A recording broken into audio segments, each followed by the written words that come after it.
Hello everyone, welcome back to my channel. How's you all? Hope you all are fine. So हम कर रहे थे BA BSc 5th same number theory and trigonometry की book का chapter number second कॉन्ग्रुएंसेस, जिसके previous lecture में हमने इसकी एक्सरसाइज 2.1 का बेसिक कंसेप्ट कंप्लीट कर लिया था और आज हम स्टार्ट करने वाले हैं एक्सरसाइज 2.1 से पहले examples. So let's start the lecture. So the first example is find A such that A is congruent to 7 mod 5. हमने बेसिक कंसेप्ट में क्या पढ़ा था? If A is congruent to B mod M, then we can write M divides A minus B. लिख सकते हैं. सो यही condition हम यहाँ अप्लाई करेंगे. हम A कॉन्ग्रेंट 7 मोड 5 को लिख सकते हैं 5 divides A minus 7.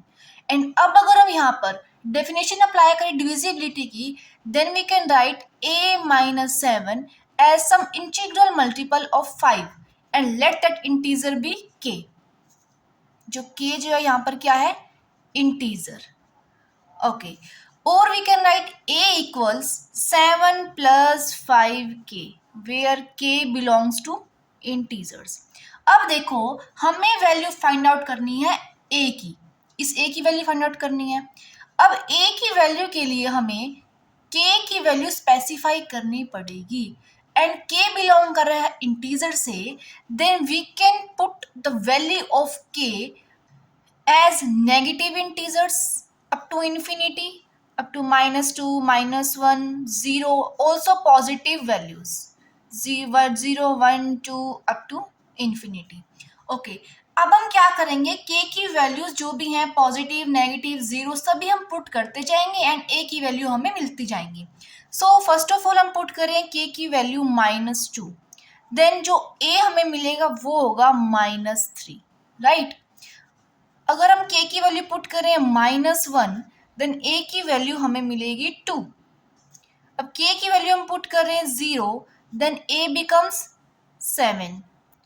And K की वैल्यू अगर हम पुट कर रहे हैं 1, then A becomes 7 + 5 that is 12. Okay. So हमने क्या फाइंड आउट किया कि A की वैल्यूज जो हैं that are -3, -2, 7, 12 up to so on. जैसे ही हम K की वैल्यू चेंज करेंगे, देन A की वैल्यू ऑटोमेटिक चेंज हो जाएगी. सो K की वैल्यूज जो हैं पॉजिटिव, नेगेटिव कुछ भी हो सकती है एंड उसके अकॉर्डिंगली A की वैल्यू होगी. सो A की वैल्यू हमने फाइंड आउट करके बता दी कि A क्या है? -3, -2, 7, 12 अप टू सो ऑन. और एग्जाम्पल में हमें A की वैल्यू फाइंड आउट करनी थी. सो with this example first is completed. Now the second example is find the least positive integer mod 11 to which 282 is congruent. Okay, so हमें क्या find out करना है? 282 is congruent to the least positive integer. So उस integer को हम let कर लेते हैं A mod 11. ओके. और हमने जो है एक थ्योरम पढ़ी थी जिसमें हमने क्या कहा था? An integer is congruent to its remainder. So an integer is congruent to its remainder means जो A की जो वैल्यू होगी वो क्या होगा? जब 282 एंड 11 को हम डिवाइड करेंगे एंड जो रिमाइंडर होगा that will be the value of A. So हम फाइंड आउट करते हैं रिमाइंडर की value when 11 divides 282. Okay, 11 into 2, 22. Remainder will be 6. And 11 into 5, 55. Now remainder will be 7. Means 282 is congruent to 7 mod 11.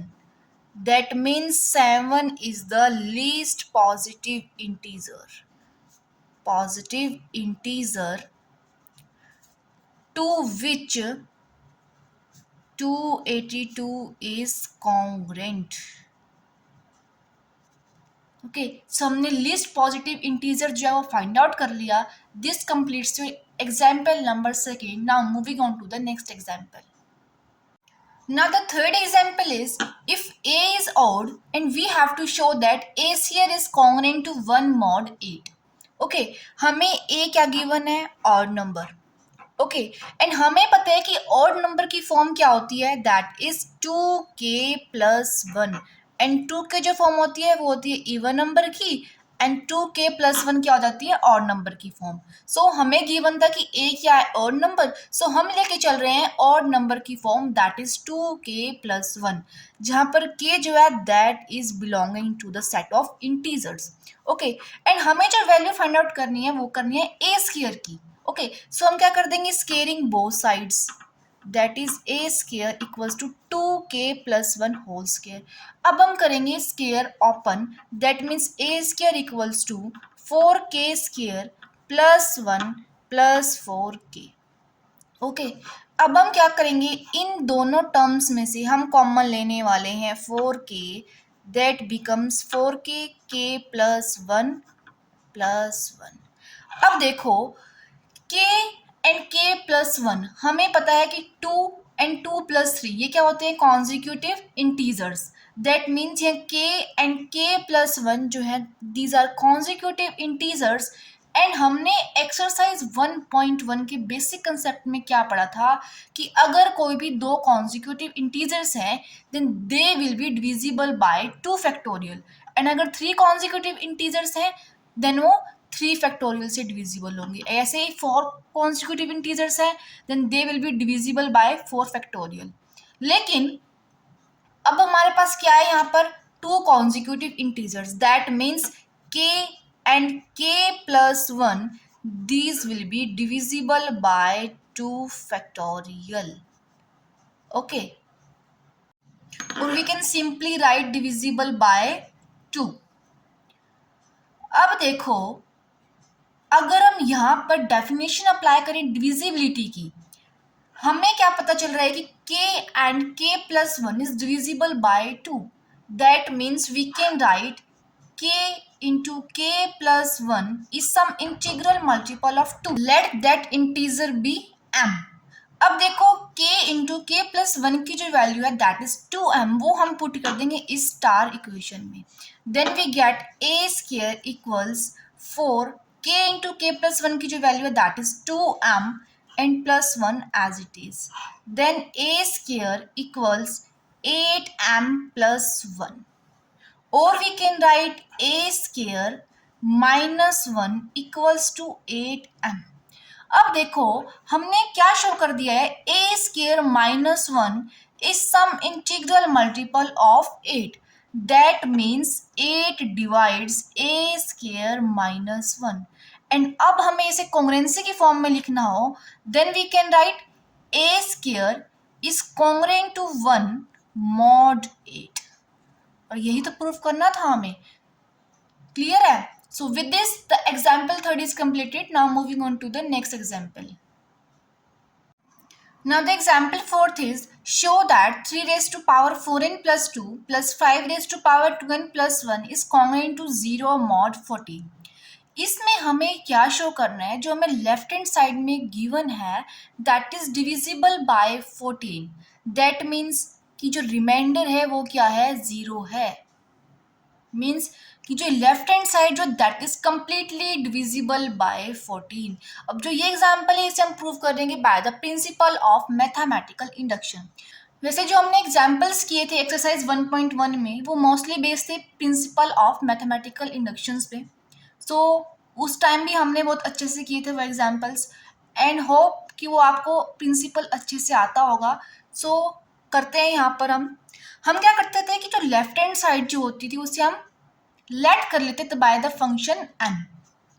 सो यहाँ भी हम same कर रहे हैं, हम इस फंक्शन को लेट कर रहे हैं by F N, that is 3 raise to power 4n plus 2 plus 5 raise to power 2n plus 1। And principle of mathematical induction में क्या होता था कि इस फंक्शन को हम n इक्वल्स 1 के लिए हम ट्रू प्रूव करते थे, एंड देन हम f ऑफ n को n इक्वल्स टू n के लिए हम ट्रू मानते थे, एंड n प्लस 1 के लिए हम ट्रू शो करते थे। सिमिलरली हम यहाँ पर इस f ऑफ n को n इक्वल्स टू 1 के लिए हम यहाँ ट्रू शो करेंगे, एंड f ऑफ n को n के लिए ट्रू एज्यूम कर लेंगे एंड n+1 के लिए हम रिजल्ट को ट्रू शो करेंगे एंड देन फिर हम क्या कर देंगे कि जो फंक्शन है दैट इज डिविजिबल बाय 14। अब देखो हम लेके चल रहे हैं n इक्वल्स टू 1, हम यहाँ पुट कर रहे हैं n equals to 1, that means f of 1 equals to 3, या हम पुट करें n की प्लेस पे 1, that means 3 raise to power 4 plus 2 that is 6 plus 5 and n के प्लेस पे हम पुट कर रहे हैं 1, that means 2 plus 1 that is 3।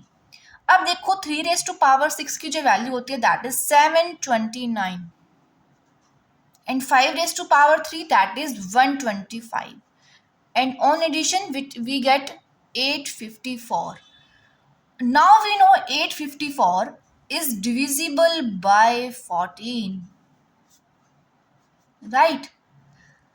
Then हम क्या लिखेंगे कि f of n is divisible by 14, that means the result is true for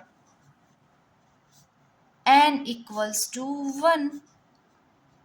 okay, first step जो है प्रिंसिपल ऑफ मैथमेटिकल इंडक्शन का वो हमने कंप्लीट कर लिया है। अब हम क्या मान के चलेंगे कि जो रिजल्ट जो है that is true for n equals to n। Assume result is true for n equals to n, that means f of n is divisible by 14। Okay, अब देखो अगर f of n that is divisible by 14, then हम लिख सकते हैं कि जो function है f of n is some integral multiple of 14। So हम लिख रहे हैं यहाँ integral multiple of 14 and let that integer be k। हमने k यहाँ पर क्या माना है, इंटीजर। अब f ऑफ n की वैल्यू क्या है, 3 raise to power 4n plus 2 plus 5 raise to power 2n plus 1 equals to 14k।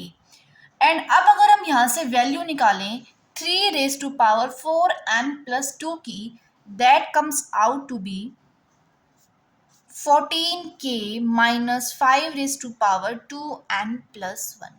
Okay, हमने क्या किया है, n इक्वल्स टू 1 के लिए रिजल्ट को ट्रू शो कर दिया एंड हमने क्या मान लिया कि रिजल्ट जो है that is true for n equals to n। यही तो होता था हमारा second step. And third step में हम क्या करते हैं, इस रिजल्ट को हम शो करेंगे that the result is true for n plus 1। Okay, अब हम क्या करेंगे, इस n को हम चेंज कर देंगे n प्लस 1 में। दैट मीन्स हमें जो रिजल्ट शो करना है ट्रू, वो हमें करना है f ऑफ n प्लस 1 के लिए। सो हम पुट करेंगे 3 रेज टू पावर 4, n के प्लेस पे करें n plus 1 and plus 2 plus 5 raise to power 2 into n plus 1 plus 2। Clear है यहाँ तक? सिंपली हमने क्या किया, n के प्लेस पे n प्लस 1 वैल्यू पुट की है। अब हम इसे करेंगे simplify, then we get 3 raise to power 4n plus 4 plus 2 that is 6 plus 5 raise to power 2n, 2 plus 2 is 4। Okay, sorry यहाँ है 1, ठीक है, 2n प्लस 1 था बेटा। 3 raise to power 4n plus 6 and plus 2n plus 3। Okay, अब देखो हम कर रहे हैं 3 raise to power 4 and 3 raise to power 4n plus 2। हमने ऐसा क्यों किया, क्योंकि हमारे पास जो वैल्यू है वो है 3 raise to power 4n plus 2 की, लेकिन अब हमारे पास क्या आ गई 3 raise to power 4n plus 6।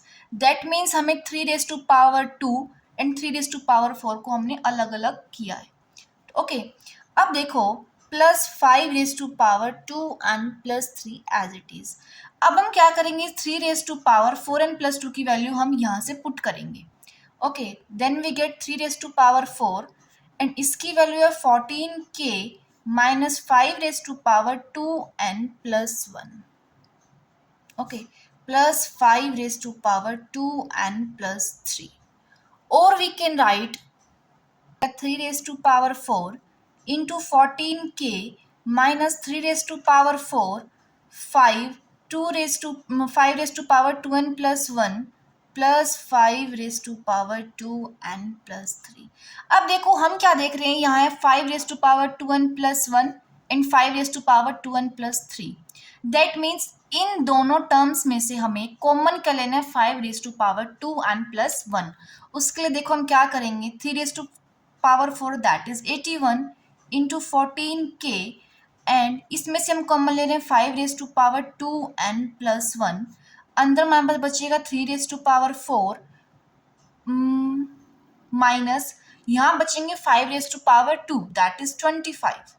Okay, 81 into 14k minus 5 raise to power 2n plus 1, 3 raise to power 4 that is 81 minus 25। Now 81 into 14k minus 5 raised to power 2n plus 1 and अंदर हमारे पास क्या बचेगा 56। अब देखो हमें f ऑफ n प्लस 1 को हमें शो करना है that f of n plus 1 is divisible by 14। That means अगर हम शो कर दें f of n plus 1 as some integral multiple of 14, then हम क्या कह देंगे कि f of n plus 1 is divisible by 14। So उसके लिए हम इन दोनों टर्म्स में से हम कॉमन ले रहे हैं 14। ओके, अंदर हमसे बचेगा 81k minus 14 into 456 5 raise to power 2n plus 1। Okay, so अब हमने क्या किया है, f ऑफ n प्लस 1 को हमने शो कर दिया as some integral multiple of 14। So by using divisibility theorem we can write f of n plus 1 is divisible by 14, and जो must condition है that is whenever f of n is divisible by 14। Principal of mathematical induction में मैंने आपको बहुत अच्छे से बताया था कि ये जो स्टेप हमने किए तभी पॉसिबल होगा जब हमने जो एज्यूम किया है f ऑफ n वो अगर ट्रू होगा तभी ये पॉसिबल है। सो हमने क्या कहा है कि f of n plus 1 is divisible by 14 when ever f of n is divisible by 14। ये मस्ट कंडीशन है जो आपको मेंशन करके आनी पड़ेगी। अब देखो हमने क्या शो कर दिया है कि f ऑफ n जो है that is divisible by 14 for all n by using the mathematical induction। और ये हमने क्यों कहा, देखो हमने n इक्वल्स टू 1 के लिए भी हमने रिजल्ट को ट्रू प्रूव कर दिया, f ऑफ n के लिए हमने माना था एंड n प्लस 1 के लिए हमने रिजल्ट को ट्रू शो कर दिया। That means f of n is divisible by 14 for all n। देखो हम कह रहे हैं f of n is divisible by 14 for all n। ठीक है, और we can write 14 divides f of n कह सकते हैं, और we can write 14 divides f of n minus 0। अब देखो इस कंडीशन को अगर हमें लिखना हो कॉन्ग्रुएंसी की फॉर्म में, then we can write f of n is congruent to 0 mod 14। And f of n की वैल्यू क्या थी हमारे पास, 3 raise to power 4n plus 2 plus 5 raise to power 2n plus 1 is congruent to 0 mod 14। यही तो हमें prove करना था, यही प्रूव करना था ना। So with this example fourth is also completed. Now moving on to the next example. Now the example fifth is find the remainder on dividing the sum 1 factorial plus 2 factorial plus 3 factorial up to 100 factorial by 12। देखो इस question में हमने क्या करना है, reminder find out करना है जब इस एक्सप्रेशन को हम डिवाइड करेंगे 12 से। इससे हम प्रूव करेंगे with the method of congruency. देखो हम लेके चलेंगे 4 फैक्टोरियल।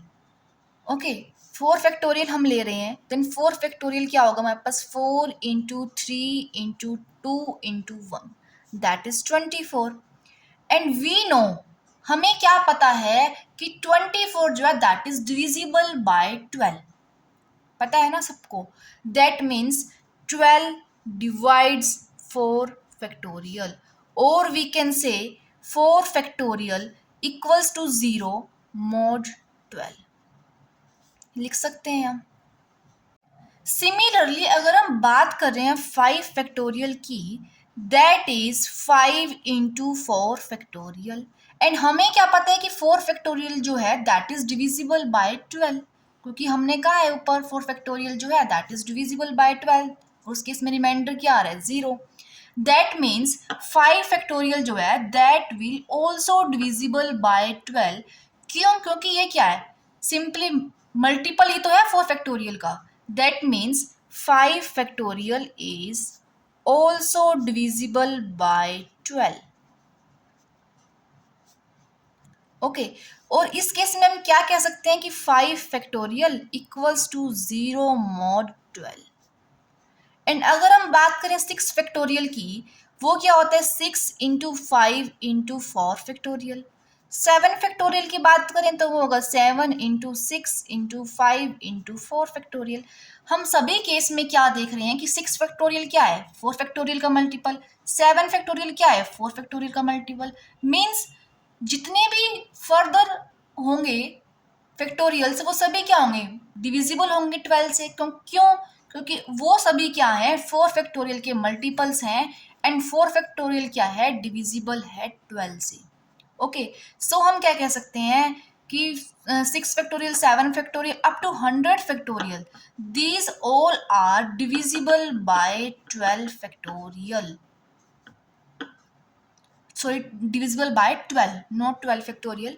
सो हम कह सकते हैं 4 factorial plus 5 factorial plus 6 factorial plus 7 factorial up to 100 factorial, these all are divisible by 12.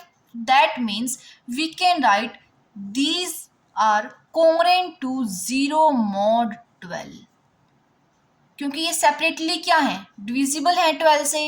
And अगर हम इनका एडिशन कर देंगे then they will also divisible by 12.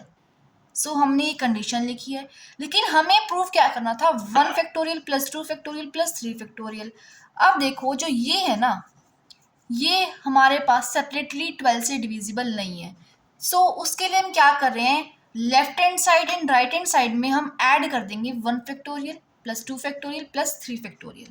सो देखते हैं, हम ऐड कर रहे हैं, adding 1 factorial plus 2 factorial plus 3 factorial on both sides. अब 1 फैक्टोरियल क्या होता है हमारे पास? 1. 2 फैक्टोरियल होता है 2. एंड 3 फैक्टोरियल क्या होता है हमारे पास? 6. 6 प्लस 2 plus 1 that is 9. Means we have to add 9 both sides. अब देखो हमें मिलेगा 1 factorial plus 2 factorial plus 3 factorial plus 4 factorial plus 5 factorial up to 100 factorial. And अगर हम इस साइड ऐड कर रहे हैं then we get 0 plus 9 that is 9 and mod 12 as it is. Okay, अब जो हमें एक्सप्रेशन मिली है वो है 1 factorial plus 2 factorial plus 3 factorial up to 100 factorial is congruent to 9 mod 12. And हमें पता है जो हम इस कॉन्ग्रुएंट के बाद हम लिखते हैं टर्म, वो क्या होता है हमारे पास? रिमाइंडर. दैट मीन्स 9 जो है that is remainder in this case. Okay, so हम क्या लिख सकते हैं? 9 is the remainder when we divide this sum by 12. और इस एग्जाम्पल में हमें सिर्फ और सिर्फ रिमाइंडर ही फाइंड आउट करना था, और हमने जो है वो रिमाइंडर फाइंड आउट कर दिया है जो कि हमारे पास आया है 9. सो with this example 5th is completed. Now moving on to the next example. Now the example 6th is find the remainder in the division of 2 raised to power 20 by 7. Means इस question में हमें क्या find out करना है कि जब 2 raise to power 20 को हम डिवाइड करेंगे 7 से देन उस केस में रिमाइंडर क्या होगा. सो उसके लिए जो हम कंडीशन लेके चलेंगे that will be 2 is congruent to 2 mod 7. Okay, ये कंडीशन पॉसिबल है या नहीं वो देखेंगे. 7 डिवाइड्स 2 माइनस 2 ऐसे तो लिखते हैं हम. जैसे होता था a is congruent to b mod m, then इसे हम क्या लिख सकते हैं, m divides a minus b, right. So वही हमने यहाँ लिखा है 7 divides 2 minus 2, that means 7 divide 0, this is a possible condition. So हमने लिखा है 2 इज कॉन्ग्रेंट टू 2 मॉड 7। अब हमें क्या चाहिए, 2 रेज टू पावर 20। अब हमें इस लेफ्ट हैंड साइड को क्या बनाना है, 2 रेज टू पावर 20, एंड वो हम स्टेप बाय स्टेप बनाएंगे। मीन्स इसको 2 से मल्टीप्लाई करेंगे, फिर 2 से करेंगे, फिर 2 से करेंगे, एंड फिर कुछ ट्रिक्स हम जो है अप्लाई करेंगे, वो देखते हैं आगे। देखते हैं हम 2 से मल्टीप्लाई कर रहे हैं, that means 2 square equals to नहीं congruent, 2 square is congruent to 4 mod 7। Again हम 2 से मल्टीप्लाई करें, then we get 2 cube is congruent to 8 mod 7। अब देखो इस एक्सप्रेशन में हमें थोड़ा मॉडिफिकेशन करना होगा, एंड वो हमें क्यों करना है वो देखो। हमें पता है कि जो ये होती है ना, ये टर्म, ये क्या होती है, रिमाइंडर, एंड ये क्या होता है हमारे पास, डिवाइजर। अब देखो हमने क्या पढ़ रखा है कि अगर ये डिवाइजर है एंड अगर ये रिमाइंडर है, कि इस केस में जो ये डिवाइजर है वो इस रिमाइंडर से बड़ा होना चाहिए। पता है हम पढ़ते थे a equals to B Q plus R division algorithm में, एंड वहां हम कंडीशन मेंशन करते थे कि r is greater than 0 and less than b। क्यों करते थे, क्योंकि b होता था यहाँ पे divisor and r is remainder. हमेशा वहां कंडीशन हम मेंशन करते थे कि जो r है that is less than b। पर इस केस में क्या हो गया कि जो r है ये r जो है और ये b है, r बड़ा हो गया ना b से, मीन्स जो ये कंडीशन जो है वो होल्ड नहीं हो रही यहाँ पर। ओके, सो हम क्या करेंगे, इसमें थोड़ा मॉडिफिकेशन करेंगे, एंड इस 8 को हम क्या लिख सकते हैं, 8 is congruent to 1 mod 7। This is the main point in this example. और ये हमने लिखा कैसे है वो देखो, जब हम 8 को डिवाइड करेंगे 7 से, 7 into 1 that is 7 and the remainder in this case will be 1। And इसे हमने कैसे लिखा है, 8 is congruent to 1 that is remainder mod 7, 7 is a divisor, right. अब देखो इन दोनों एक्सप्रेशन में हम ट्रांजिटिव प्रॉपर्टी अप्लाई करें। If A is congruent to B, B is congruent to C, that means A is congruent to C. That means 2 cube is congruent to 1 mod 7. जो main motive होगा ना हमारा इन examples में वो क्या होगा कि रिमाइंडर को हमने 1 बनाना है, एंड वो क्यों, कि इसकी पावर हम कुछ भी रेज करेंगे ना तो वो 1 ही रहेगी। एंड इन केस अगर -1 आ सकता है रिमाइंडर की प्लेस पे, अगर -1 की पावर इवन होगी देन 1 हो जाएगा, अगर ओड पावर है देन हम देख लेंगे वो क्या हो जाएगा, -1। दैट मीन्स हमारा जो मेन मोटिव होगा इन एग्जाम्पल्स में वो क्या होगा कि हमें रिमाइंडर के प्लेस पे 1 या -1 बनाना है। अब हमारा मोटिव जो है वो कंप्लीट हो गया है, हमें मिल गई expression 2 cube is congruent to 1 mod 7, and हमें लेफ्ट हैंड साइड में क्या बनाना था, 2 रेज टू पावर 20। अब ऐसा कोई भी नंबर नहीं है कि डायरेक्ट अगर हम रेस कर दें पावर तो वो डायरेक्ट 20 बन जाए। सो हम क्या करेंगे, इस 2 क्यूब की पावर हम रेस कर देंगे बाय 6, एंड अगर हम इसे राइट हैंड साइड में करें then we get 1 raise to power 6 mod 7। Then हमें क्या मिलेगा, 2 raise to power 18 equals sorry congruent to 1 mod 7। Okay, अब देखो हमें चाहिए थी 2 रेज टू पावर 20। अगर हम इसे मल्टीप्लाई कर दें 2 रेज टू पावर 2 से, एंड 2 रेज टू पावर 2 की वैल्यू क्या थी, 4 mod 7, and 2 raise to power 18 की क्या वैल्यू है, 1 मॉड 7। अब अगर हम इसे मल्टीप्लाई कर रहे हैं देन हमें क्या मिल रहा है, 2 raise to power 20 is congruent to 4 mod 7। That means जो हमें रिमाइंडर मिला है वो क्या मिला है, 4। हमें पता है ना कि ये हमारे पास टर्म क्या होती है, रिमाइंडर। दैट मीन्स जब हम 2⁻20 को हम डिवाइड करेंगे 7 से, उस केस में रिमाइंडर क्या होगा 4. सो यही हमें फाइंड आउट करना था. So with this the first part of example 6 is completed. Now moving on to the next part of this example. Now the second part is find the remainder when 2⁻48 is divided by 105. अब इस case में क्या है, हमें reminder find out करना है जब हम इसे डिवाइड करेंगे 105 से. पिछले केस में क्या था, हमें चेक करना था remainder when 2⁻20 is divisible by 7. हमें उस केस में चेक करना था डिविजिबल बाय 7. एंड इस केस में क्या है, डिविजिबिलिटी चेक करनी है 105 से. जब हम चेक करेंगे डिविजिबिलिटी एक ऐसे नंबर से जो लेस होगा 10 से, सो उस केस में हम प्रोसीजर फॉलो करेंगे जो हमने फर्स्ट पार्ट में किया था. अब इस केस में क्या है, एक ऐसा नंबर है that is of 3 digit, for example 105. अब देखो, अगर नंबर हमारे पास 10 से बड़ा जाता है, 2 डिजिट में हो, 3 डिजिट में हो, सो उस केस में हम क्या करेंगे, इसके फैक्टर्स बना लेंगे. सो देखते हैं 105 के फैक्टर्स वो क्या होंगे. 3 3 9, 3 5 35. इसको करेंगे 7 5 5. मीन्स 105 के जो फैक्टर्स आए वो हैं 3 × 5 × 7. ओके, सो इस केस में हम क्या करेंगे, 2⁻48 की डिविजिबिलिटी हम 105 से नहीं चेक करेंगे, किससे चेक करेंगे, 3 5 एंड 7 से. क्लियर है इतनी बात. सिंपली मैं ये कह रही हूँ कि अगर हमें डिविजिबिलिटी चेक करनी हो एक ऐसे नंबर से, अगर वो 1 डिजिट है तो हम प्रोसीजर फॉलो करेंगे जो हमने फर्स्ट पार्ट में किया था. अगर एक ऐसे नंबर से हमें डिविजिबिलिटी चेक करनी हो, अगर वो 2 डिजिट है या 3 डिजिट है, देन हमें उसका एलसीएम लेना होगा. फॉर एग्जाम्पल 105 हमने क्या किया, इसके फैक्टर्स बना लिए 3 7 एंड 5.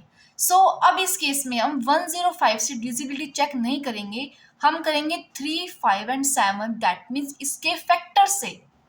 ओके, उसके लिए हम लेंगे, देखो, congruence mod 3, congruence mod 5, congruence mod 7. ठीक है. अब जो हमें चूज करने हैं वो नंबर होंगे एक ये इन दोनों के लिए, लेकिन चाहिए 2 की पावर में. अब देखिए, अगर हम मॉड 3 के लिए चेक कर रहे हैं, अगर हम ले 2, then 2 is not divisible by 3, क्योंकि 2 जो है नंबर छोटा है 3 से. सो हमें लेना पड़ेगा 2 स्क्वायर. अब हम 2 स्क्वायर ले रहे हैं तो उसे डिवाइड कर रहे हैं अगर 3 से, देन उस केस में रिमाइंडर क्या हो जाएगा, 1. क्लियर है इतनी बात. एंड अगर हम चेक कर रहे हैं मोड 5 के लिए, दैट मीन्स अगर हम डिविजिबिलिटी चेक कर रहे हैं 5 से, देन हमें क्या लेना पड़ेगा, 2⁻4. ओके, 2⁻4. And 2⁻4 is 16. एंड अगर हम उसे डिवाइड कर रहे हैं 5 से, देन उस केस में रिमाइंडर क्या हो जाएगा, 1. एंड इन केस अगर हम चेक कर रहे हैं डिविजिबिलिटी बाय 7, देन हम 2 की पावर क्या लेंगे, 6. एंड 2 की पावर 6 क्या हो जाएगी, 64. एंड जब हम उसे डिवाइड करेंगे 7 से, देन उस केस में रिमाइंडर क्या हो जाएगा, 1. अब देखो, हमने यहाँ 2⁻3 क्यों नहीं लिया, बताओ. 2⁻3 क्या हो जाएगा हमारे पास, 8. एंड उस केस में रिमाइंडर हो जाएगा 3. लेकिन मैंने आपको प्रीवियस एग्जाम्पल में क्या बताया है कि हमारा जो मेन मोटिव होगा कि हमें रिमाइंडर के प्लेस पे 1 चाहिए. और वो क्यों चाहिए कि अगर हम इसकी पावर कुछ भी रेज करें, देन वो 1 ही रहे. ठीक है. अगर 3 आ जाए एंड 3 की पावर हमें कुछ रेज करनी है, फॉर एग्जाम्पल 48 आ जाए, देन हम उसे कैसे करेंगे, आप बताओ. हो गया थोड़ी डिफिकल्टी. सो वही मैं कह रही हूँ कि हमें रिमाइंडर के प्लेस पे 1 चाहिए. अगर उसकी पावर 1000 भी आ जाती है, देन हम उसे 1 लिख पाएंगे, या -1 के अकॉर्डिंग जो भी पावर होगी वो लिख पाएंगे हम. देखो, अब हमें बनाना है इन्हें 2⁻48. सो उसके लिए मैं इसको किससे मल्टीप्लाई करूंगी, मतलब क्या पावर रेज करनी पड़ेगी मुझे, 24. अगर इस two raise to power two की मैं पावर रेज कर दूंगी 24, देन मुझे क्या मिल जाएगा two raise to power 48, and इसकी power two raise to power 4 की पावर मैं रेज कर दूं 12, देन मुझे टू रेज टू पावर 48 मिल जाएगा। ओके, एंड अगर इस टू रेज टू पावर 6 की मैं पावर रेज कर दूं 8, देन वही मिल जाएगा two raise to power 48। So देखते हैं पहले इस two raise to power two की मैं पावर रेज कर रही हूँ 24 both sides, then 2 raised to power 48 is congruent to 1 mod 3। Okay, similarly इसकी पावर मैंने रेज करी है 12, that means 12 into 4 that is 48 is congruent to 1 mod 5। Similarly 2 raise to power, इसकी पावर मैंने क्या रेज करी है 8, ये फिर बन जाएगा 2 raise to power 48 is congruent to 1 mod of 7। अब देखो हमें चाहिए था remainder when 248 is divided by 105। अब अगर हमें इन तीनों इक्वेशन को कंबाइन करना हो देन हम लिख सकते हैं 2 raise to power 48 is congruent to 1 mod LCM of 3, 5 and 7। And हमें पता है कि LCM क्या है 3, 5 एंड 7 का, that is 105। That means 2 raised to power 48 is congruent to 1 mod and LCM of 3, 5 and 7 that is 105। Okay, सो हमें मिल गया है जब हम 2 रेस्ट पावर 48 को डिवाइड कर रहे हैं 105 से, देन उस केस में रिमाइंडर क्या है 1, और यही हमें फाइंड आउट करना था। So with this example 6 is also completed। Now moving on to the next example. Now the next example is find remainder when triple one raised to power triple three plus triple three raised to power triple one is divided by 7। अब इस case में देखो हमारे पास दो terms हैं triple one and triple three, and इस case में हमें क्या करना होगा triple one raise to power triple three and triple three raise to power triple one, इन दोनों के लिए हमें सेपरेटली चेक करना होगा। सो देखते हैं when triple one is divided by 7, then उस केस में हमारे पास क्या कॉन्ग्रुएंसी की कंडीशन बनेगी। देखते हैं when triple one is divided by 7, then 7 into 1 that is 7 and the remainder will be 4। Now 7 5 जा 35 and the remainder will be 6। अब हम अगर कॉन्ग्रुएंसी की कंडीशन लिखें then we can write triple one equals to 6 mod 7, यही लिखेंगे। अब देखो अगर हम इसे थोड़ा मॉडिफाई करके लिखें then we can write triple one equals to -1 mod 7। And ये हमने क्यों लिखा है, क्योंकि हमें चाहिए होता है रिमाइंडर की प्लेस पे 1 या -1, एंड ये कंडीशन अब होल्ड करती है या नहीं, सो ये हमें चेक करना पड़ेगा। दैट मीन्स हमें चेक करना है 7 divides triple one minus -1, that means 7 divide करता है 112 को या नहीं। सो हमें पता है कि 7 112 को कंप्लीटली डिवाइड करेगा, दैट मीन्स ये कंडीशन जो है वो होल्ड करेगी। और हमें क्या चाहिए triple one raise to power triple three. So अगर हम कर रहे हैं इसकी power raise by triple three then we get triple one raise to power triple three and -1 की पावर ट्रिपल थ्री mod 7, और we can write triple one raise to power triple three equals two congruent to -1 की power triple three क्या हो जाएगी -1, हमें पता है ये क्या है ओड पावर है, सो -1 ही रहेगा इंटू mod 7।